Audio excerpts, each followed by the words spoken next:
মুম্বাইয়ের মাঝগাঁও ডক অনেক বছর আগে বম্বে ডাক নামে পরিচিত ছিল।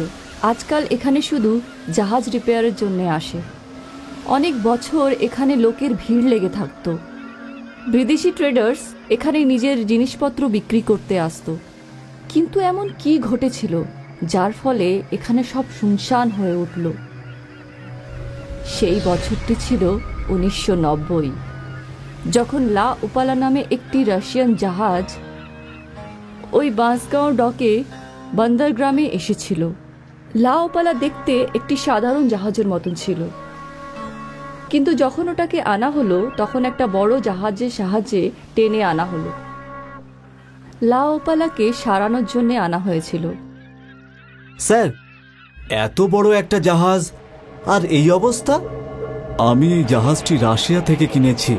ওনাদের এই জাহাজ রাস্তা হারিয়ে ফেলেছিল আর একটা বেনামি দ্বীপে আটকে ছিল। 1 বছর পর রাশিয়ার লোকেরা এটার খবর পেয়েছিল আর এটা তাদের অধীনে নিয়ে নিল। ব্যাস, এই জাহাজটি আমি ভাঙাড়ির দামেই পেয়ে গেলাম। আবার কি, এটাকে সারিয়ে ফেলতে পারলেই মালামাল। ঠিক আছে স্যার, আমি পরীক্ষা করে দেখছি। মেকানিক জাহাজের ভেতরে গেল আর জাহাজটিকে ভালো করে পরীক্ষা করতে লাগলো। কিছুক্ষণ পর ও ওনারের কাছে ফিরে এলো। স্যার, বিশেষ কিছু সমস্যা নেই, শুধু সাধারণ কিছু রিপেয়ারের দরকার আর পেন্টিং করার প্রয়োজন। খুব ভালো, এই নাও অ্যাডভান্স, কাজ শুরু করে দাও। মেকানিক খুব খুশি হয়েছিল, কারণ এই জাহাজ রিপেয়ার করে ও অনেক টাকা পেতে চলেছিল। কিন্তু ও তো কিছুই জানতো না যে ওর সাথে এরপরে কি ঘটতে চলেছিল। মেকানিক তার লোকেদের জাহাজ রিপেয়ার করার কাজে লাগিয়ে দিল। প্রথমে আমরা এর ইঞ্জিন ঠিক করব, তারপর বাইরের দিকটা, তারপর পেন্টিং এর কাজ করব। হ্যাঁ ঠিক আছে, চলো তাহলে কাজে লেগে পড়ো। মেকানিক আর তার কাজের ছেলেরা জাহাজের ভেতরে গেল আর খুব ভালো করে ইঞ্জিনের সমস্যাগুলো দেখতে লাগলো। জাহাজটা খুব বড় ছিল আর তার ইঞ্জিনও খুব বড় ছিল। আলাদা আলাদা লোক জাহাজের আলাদা আলাদা সাইডে কাজ করছিল। সবার কাজ করতে করতে অনেক দেরি হয়ে গেছিল আর হঠাৎ করে জাহাজের সব লাইট অন হয়ে গেল। এটা কি করে হলো? দাঁড়ান, আমি দেখে আসছি। ছেলেটা দেখার জন্যে বাইরে এলো আর বাইরে এসে ও যা দৃশ্য দেখলো তাতে ওর চোখ ছানা বড়া হয়ে গেল, যার ভেতরে একজন ক্যাপ্টেন ছিলেন। মনে হচ্ছে আমরা কোনো নতুন দেশে এসে পড়েছি।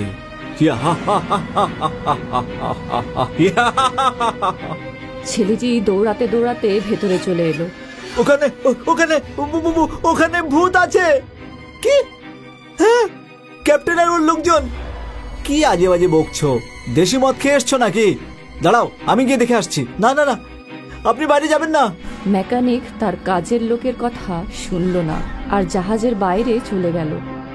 আর বাইরের দৃশ্য দেখার মাত্রই ওর চোখ বড় বড় হয়ে উঠল। আর এবার ক্যাপ্টেন ভূত ওকে দেখে ফেলল। আমাদের শিপে মনে হচ্ছে কেউ আছে, ধরো ওকে। আদেশ শুনতেই বাকি ভূত মেকানিকের দিকে এগোতে লাগলো। মেকানিক বুঝতেই পারছিল না ও কি করবে। তারপর মেকানিকের লোকজন ওকে টেনে ইঞ্জিন কামরায় নিয়ে গেল। আমি বলেছিলাম না। কিন্তু এটা কিভাবে হতে পারে? সবাই খুব চিন্তিত হয়ে উঠল। হঠাৎ করে জাহাজের ইঞ্জিন চলতে শুরু করলো। আরে এটা কি হচ্ছে? ইঞ্জিন চলতে শুরু করেছে। মনে হচ্ছে ওই ক্যাপ্টেন ভূত এটাকে চালাচ্ছে। কিন্তু এবার আমরা কি করব? এখান থেকে কিভাবে বাইরে বেরোবো? মেকানিক আর তার ছেলেরা এটা নিয়ে ভাবতে শুরু করলো।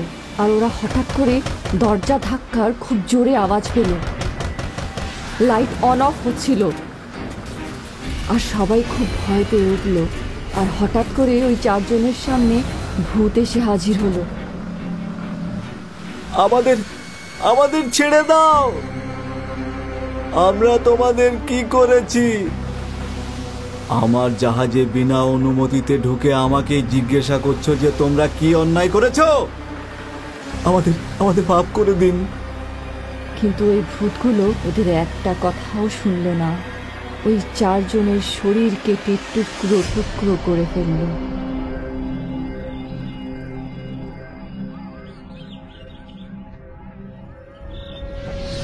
পরের দিন সকালে যখন জাহাজের মালিক তার লোকেদের সাথে জাহাজে পৌঁছালো, তো সবকিছু দেখে অবাক হয়ে উঠল।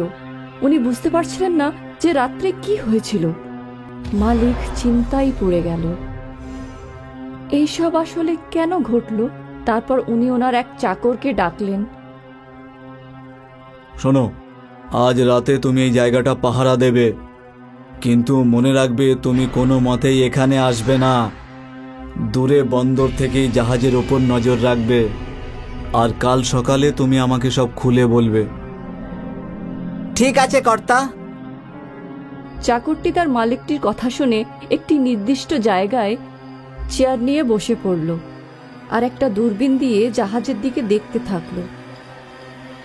এখনো পর্যন্ত তো কোনো গোলমাল আমি দেখতে পেলাম না। এই কর্তা বাবুও না কি সব অকাজ আমাকে দেয়। ছাড়ো, আমার আর কি, ভালো হয়েছে আমি আমার সঙ্গীকে আমার সাথে নিয়ে এসেছি। আমার পুরো রাতটা এই জমিয়ে তুলবে। চাকর মদের বোতল খুলল এবং মদ খেতে শুরু করে দিল। কিছু সময় পর হঠাৎ করে জাহাজের সব লাইট অন হয়ে গেল। আরে আরে, এটা কি করে হলো? চাকরটি ভালো করে দেখতে লাগলো। কিছু তো গোলমাল নিশ্চয়ই আছে। আমার মনে হচ্ছে আমি এখানে বসে মদ খাচ্ছিলাম আর ওখানে কোনো চোর এসে জাহাজে লুটপাট চালাচ্ছে। আমি নিজে গিয়েই দেখে আসি। চাকরটি মদের নেশায় এসে তার মালিকের সমস্ত কথা ভুলে গেল, যে ওকে জাহাজের ওপরে যেতে বারণ করা হয়েছিল। চাকরটি জাহাজের ওপরে চড়ে পড়ল। আরে চোর, আমি জানি তোরা সবাই এখানেই লুকিয়ে আছিস, কিন্তু যতক্ষণ আমি এই জাহাজে আছি তোরা এখান থেকে একটা কড়িও নিয়ে যেতে পারবি না। এটা আমার মালিকের জাহাজ, বুঝতে পারলি? তোর মালিকের? এটা আমার জাহাজ আর আমারই থাকবে। এরকম বলে ক্যাপ্টেন ভূত চাকরটিকে তার গলা ধরে শূন্যে তুলে ধরল আর ওখানেই ওর গলা টিপে মেরে ফেলল। এটা আমার জাহাজ। নিজের চাকরের লাশ দেখে মালিক তো একেবারে চমকে উঠল। তখন উনি বুঝতে পারলেন কিছু একটা সমস্যা তো নিশ্চয়ই আছে। উনি ভাবতে শুরু করলেন, আমি একে বারণ করেছিলাম যে তুই জাহাজে আসবি না, কিন্তু এ আমার কথা শুনলই না। এবার আমি কি করব? যদি অন্য কাউকে ডাকি আর সেও যদি এইভাবেই মারা যায়? না না, আমার নিজেকেই কিছু একটা করতে হবে। সেই জন্যে মালিক নিজেই সিদ্ধান্ত নিল যে সে নিজেই জাহাজের ওপরে নজর রাখবে। উনি দূর থেকে জাহাজকে দূরবীন দিয়ে দেখতে লাগলেন। এখনো পর্যন্ত তো সব ঠিকই মনে হচ্ছে। সূর্য অস্ত চলে গেল।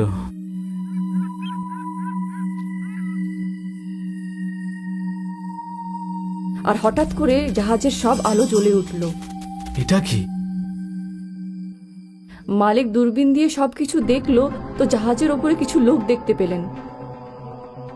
এরা কারা? উনি আরো ভালো করে দেখতেই অবাক হয়ে উঠলেন যে ওরা কেউ মানুষ ছিল না, ওরা সবাই ভূত ছিল, যারা সবাই খুব জোরে জোরে হাসছিল। মালিক বুঝতে পেরে গেলেন যে সবার মৃত্যু কেন ঘটেছিল। পরের দিন সকালে মালিক একটা তান্ত্রিক বাবাকে ডাকলেন। তান্ত্রিক বাবা জাহাজের ওপরে বসে পূজা করতে লাগলেন। ওম ব্লীম প্লীম ভূত প্রত্যঙ্গায়ং নমঃ। ওই তান্ত্রিক সূর্য ডোবার পর পর্যন্তই ওখানে ছিলেন, আর মালিক দূর থেকে দূরবীনের সাহায্যে সবকিছু দেখতে লাগলেন। লাইট জ্বলে উঠল, আর মালিক যেটা দেখলেন তাতে ওনার চোখ ছানা বড়া হয়ে উঠল। ক্যাপ্টেন ভূত একটা লোহার ডান্ডা দিয়ে তান্ত্রিকের বুকে ছেদ করে দিল।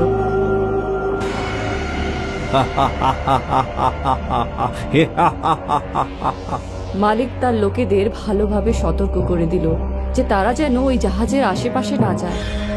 আর উনি ভাবতে লাগলেন যে এই জাহাজের হাত থেকে কিভাবে রেহাই পাওয়া যায়। উনি আবার রাশিয়ায় ফোন করলেন। কিন্তু তারা আবার এই জাহাজটিকে ফেরত নিতে রাজি হলেন না। প্রতিদিন কেউ না কেউ এই জাহাজের ভূতের হাতে মারা যেতেন। সবাই খুব চিন্তিত ছিলেন যে এই জাহাজের হাত থেকে কিভাবে রেহাই পাওয়া যায়, কিন্তু কারোর মাথায় কোনো রকমই বুদ্ধি এলো না। আস্তে আস্তে সবাই এই জাহাজের ব্যাপারে জানতে শুরু করল যে মাঝগাঁও ডকে দাঁড়িয়ে থাকা জাহাজে অনেক ভূত থাকে, আর আস্তে আস্তে ওখানকার লোকেরা মাঝগাঁও ডক ছেড়ে দিতে বাধ্য হলো। আর সেই জন্যেই মাঝগাঁও বন্দর কোনো এক সময় ভীষণ ব্যস্ত বন্দর ছিল, যেটা একটা হন্টেড শিপের কারণে শ্মশানে পরিণত হয়ে গেল। আজ পর্যন্ত সূর্য ডোবার পরেও মাঝগাঁও ডকের আশেপাশে কোনো লোক থাকে না। ম্যারি ডিসুজার জীবন নিজের স্বামী রেমো ডিসুজার সাথে খুব আনন্দেই কাটছিল। ও খুব খুশিতেই ছিল। থ্যাংক ইউ জিসাস, আপনি আমাকে জীবনের সব কিছু দিয়েছেন। ভালো জীবন, ভালো পরিবার, ভালো শ্বশুর শাশুড়ি, আর সব থেকে ভালো আমার স্বামী who loves me a lot. Mary প্রতিদিন গডকে থ্যাঙ্কস জানাতো। একদিনের ঘটনা। রেমো, আজ আমি মায়ের সাথে দেখা করতে গোয়া যাচ্ছি। I will be back in 2 days। আমি খাবার তৈরি করে রেখে দিয়েছি। তুমি প্লিজ সময় খাবার খেয়ে নিও আর নিজের খেয়াল রেখো। আমি কাজের মেয়েকে বলে দিয়েছি, ও সব কিছু সামলে নেবে। ইয়েস ডিয়ার, তুমি চিন্তা করো না। Happy journey. ম্যারি বাড়ি থেকে বেরিয়ে নিজের গাড়িতে বসে পড়ল। ম্যারি এয়ারপোর্ট পৌঁছলো। ও এন্টার করতেই যাচ্ছিল, ওর হঠাৎ মনে পড়ল যে ওর পার্সটা তো বাড়িতেই ভুলে এসেছে। যা, এখন তো ফ্লাইট মিস হয়ে যাবে। কিন্তু পার্স ছাড়া হাউ উইল আই ম্যানেজ? আমি বাড়ি গিয়ে পার্সটা নিয়েই চলে আসি। ম্যারি আবার গাড়িতে বসে নিজের বাড়ির দিকে রওনা হলো। ম্যারি নিজের বাড়ির বাইরে গাড়ি পার্ক করলো। এটা কার গাড়ি? মনে হয় রেমোর কোনো বন্ধু এসেছে। যেই না ম্যারি ঘরের ভেতরে ঢুকলো, ম্যারি চমকে গেল, কারণ রেমো একটা মেয়েকে কিস করছিল। রেমো! ম্যারি, ম্যারি, আমার কথাটা শোনো। আমি তোমার কোনো কথা শুনতে চাই না। ম্যারি এই সব কিছু দেখে খুব ভেঙে পড়েছিল। ম্যারি ডাইনিং টেবিলে রাখা নিজের পার্সটা তুললো আর ওখান থেকে চলে গেল।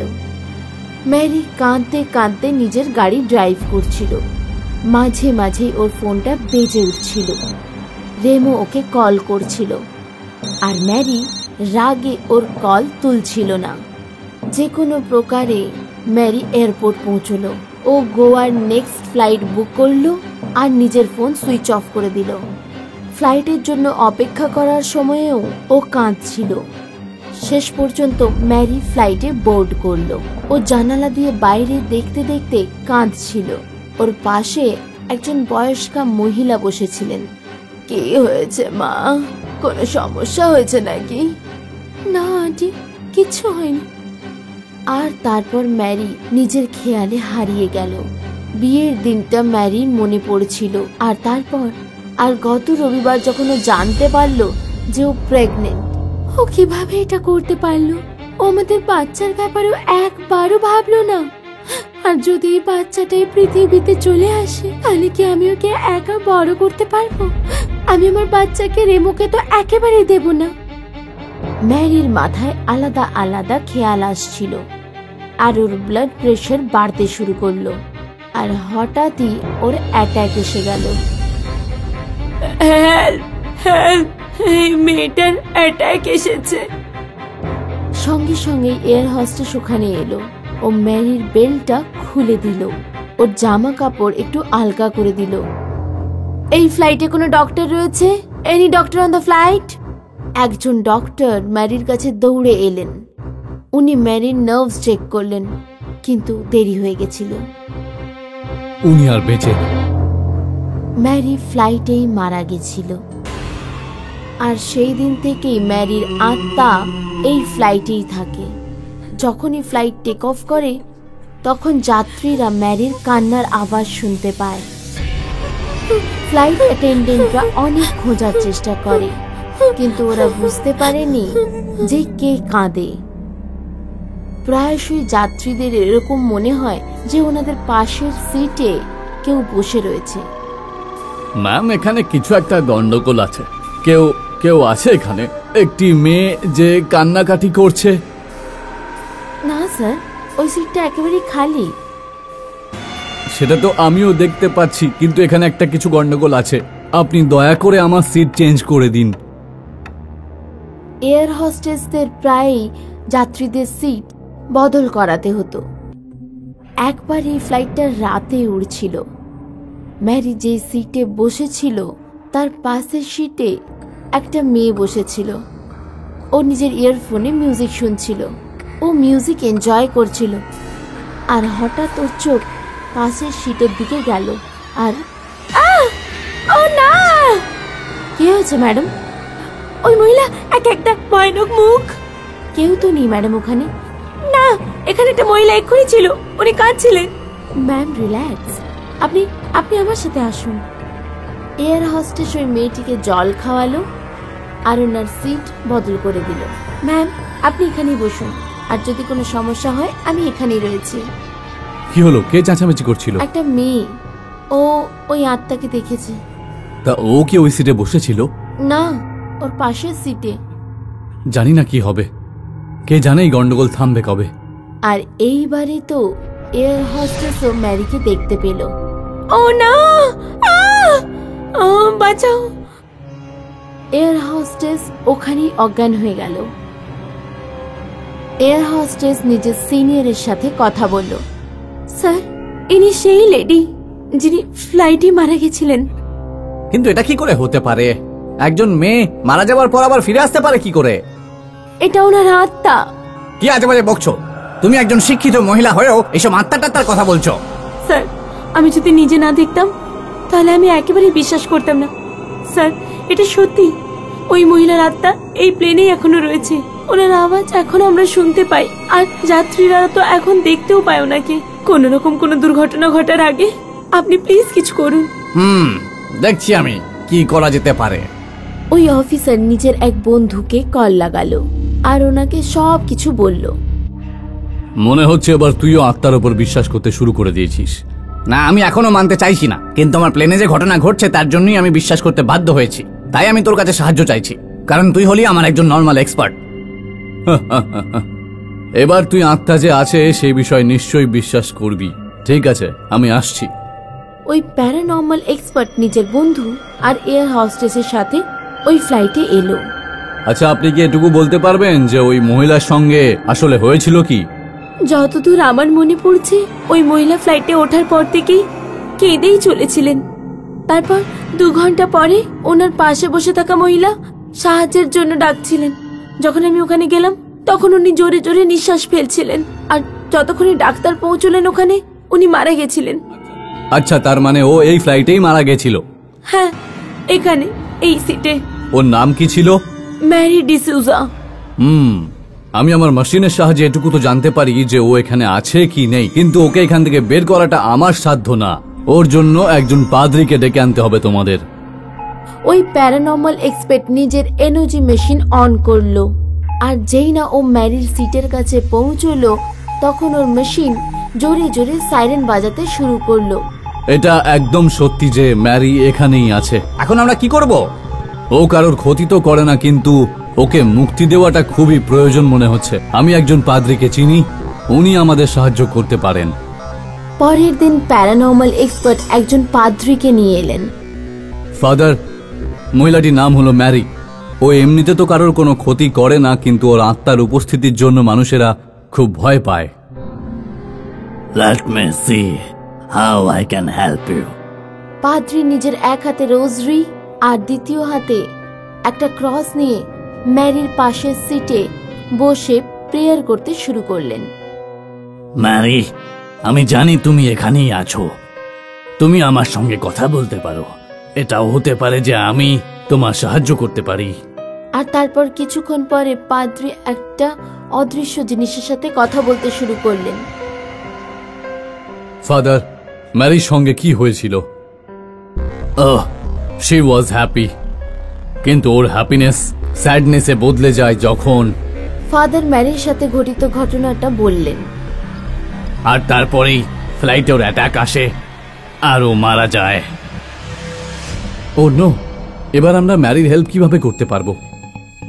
ম্যারি মারা গেছে, কিন্তু ওর এখনো ওর মাকে নিয়ে খুবই চিন্তা হয়।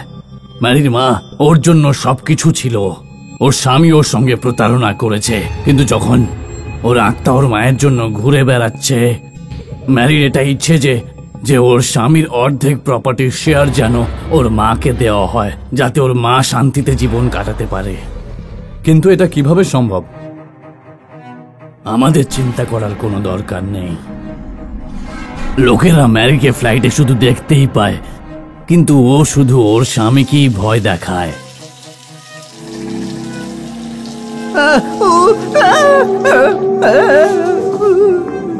প্রত্যেক দিন র্যামো ওর আত্মাকে দেখে ভয় পায়। আমাদের শুধু ম্যারির ইচ্ছে র্যামোকে জানাতে হবে, তাহলেই আমার মনে হয় সবকিছু ঠিক হয়ে যাবে। আমি র্যামোর অ্যাড্রেস খুঁজে বের করছি। জনি, প্যারানর্মাল এক্সপার্ট আর পাদ্রি রেমোর বাড়ি পৌঁছলেন। র্যামো, আমি জানি যে ম্যারি তোমাকে ভয় দেখায়, আর এর কারণ তুমি ভালো করেই জানো। হ্যাঁ আমি জানি, আমি ওর সঙ্গে প্রতারণা করেছি আর ও তারই প্রতিশোধ নিচ্ছে আমার থেকে। নো মাই সন, নো। ম্যারি একটা ভালো আত্মা, ও প্রতিশোধ নিচ্ছে না। ও তোমাকে ওর নিজের ইচ্ছে জানাতে এসেছে। তুমি যদি ওর ইচ্ছে পূরণ করে দাও, তাহলে ও মুক্তি পেয়ে যাবে। কিরকম ইচ্ছে? ম্যারি ওর মাকে খুব ভালোবাসতো। ম্যারি ছাড়া ওনার আর কেউ নেই। তাই এখন ম্যারি চাই যে তুমি তোমার প্রপার্টির অর্ধেক শেয়ার ওর মাকে দিয়ে দাও, যাতে ওর মা সারা জীবনটা ভালোভাবে কাটাতে পারে। ম্যারি, আমায় ক্ষমা করে দাও। ম্যারি, আমায় ক্ষমা করে দাও। নিশ্চয়ই করবে, তুমি শুধু ওর ইচ্ছেটা পূরণ করে দাও। হ্যাঁ ফাদার, আমি ম্যারির ইচ্ছে নিশ্চয়ই পূরণ করে দেব ফাদার। রেমো নিজের প্রপার্টির অর্ধেক অংশের কাগজপত্র ম্যারির হাতে রেখে দিলেন, আর ওখানে ম্যারির আত্মা এসব দেখে খুব খুশি হয়ে গেল, আর ম্যারি মুক্তি পেয়ে গেল।